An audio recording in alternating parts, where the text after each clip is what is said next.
Utusan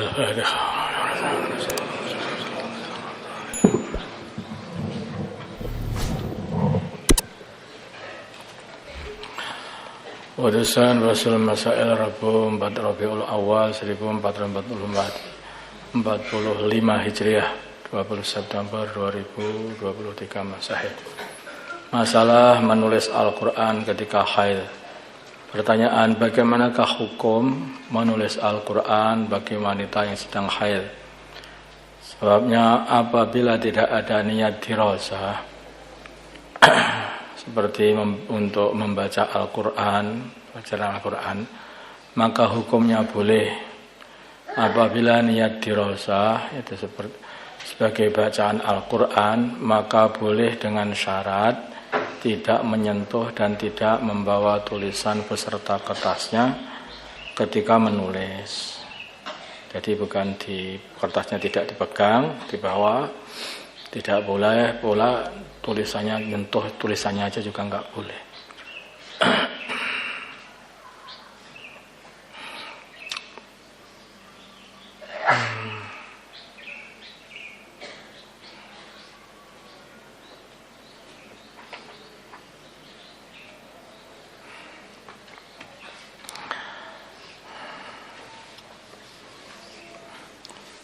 Terus masalah bangkai semut, tapi kalau ditulis tidak untuk dirasa, masalah ditulis untuk jimat, bukan untuk dipelajari, tapi ditulis tulisan Quran itu untuk jimat, ta'wil, tamimah, yang seperti itu enggak apa-apa dipegang. Nulisnya niatnya saja sudah enggak, bukan untuk dibaca, tapi untuk tabarukan.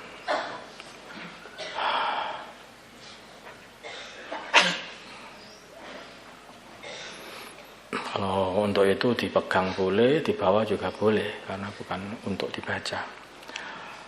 Bagaikan semut, bangkai semut, sering kita jumpai pada gula dan madu, semut-semut kecil yang sudah mati.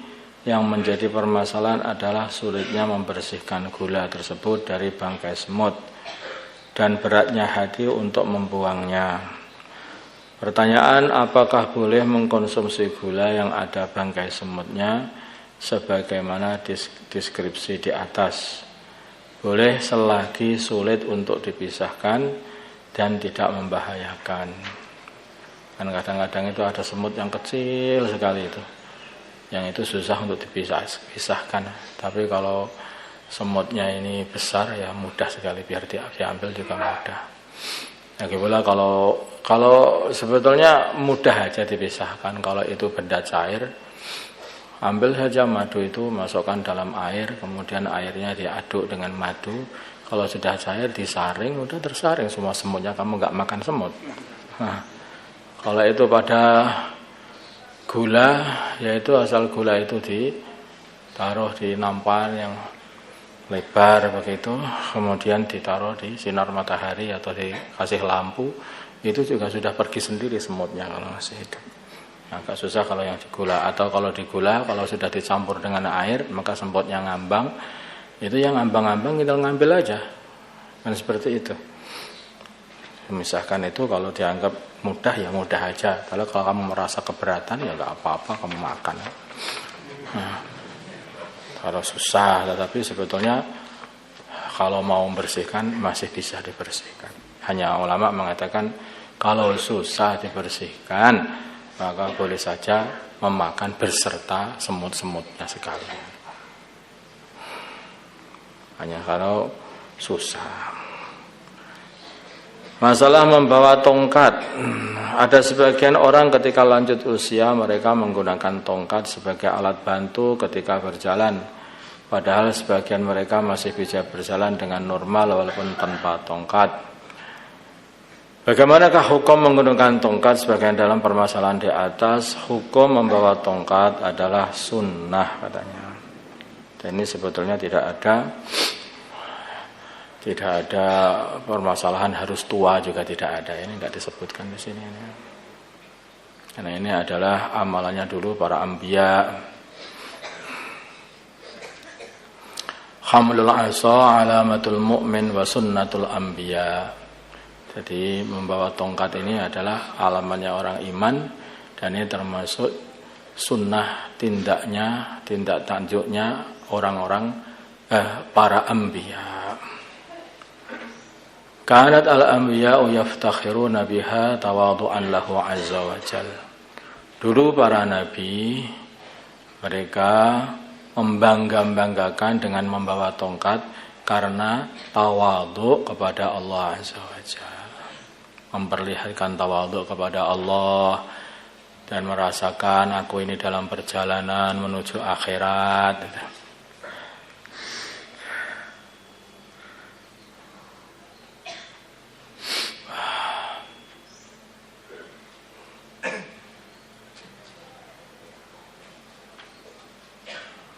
Innama attakhidul asa faqad ittakhadaha abi Ibrahim. Dalam sana dikatakan, aku ini bertongkat, kata Nabi. Aku ini memakai tongkat karena dulu Nabi Ibrahim juga memakai tongkat. Banyak sekali dalil-dalilnya. Dan ini tidak ada hubungannya dengan umur juga. Tidak harus umur tua, bahkan enggak. Tidak harus.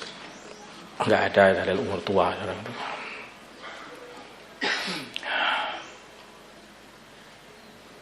Karena anbiya itu ada nabi yang mulai lahir sudah jadikan nabi, mulai kecil sudah dari nabi juga sudah ya ada. Yang masih muda wafat juga masih ya ada, Nabi Yahya.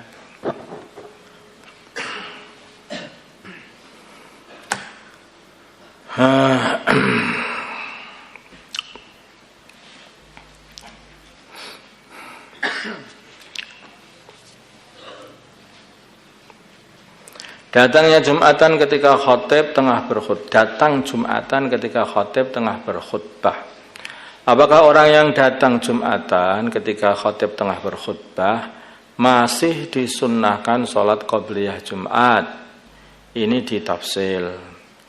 Jika ia berada di luar masjid, maka tidak diperbolehkan mengerjakan sholat, baik sholat sunnah maupun sholat fardu. Jika ia berada di dalam masjid, maka disunnahkan mengerjakan sholat tahiyatul masjid atau sholat qobliyah Jumat. Hanya saja ia harus meringankan sholat itu, memendekkan sholat itu, mengerjakannya dengan cepat maksudnya, tapi tetap menjaga tumakninah. Posisi makmum ketika mendengar khutbah, bagaimana sunnahnya bagi pendengar khutbah? Apakah menghadap khatib atau menghadap kiblat? Yaitu menghadap ke jihahnya khatib, yaitu menghadap ke kiblat. Tidak harus menghadap khatibnya, tapi ke jihahnya khatib, ke arahnya khatib.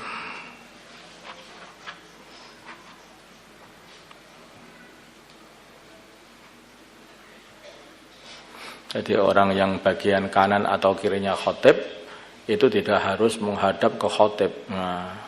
Tapi menghadap, kalau khatibnya di mana? Sekarang kalau di sini kan bagian baratnya makmum, ya.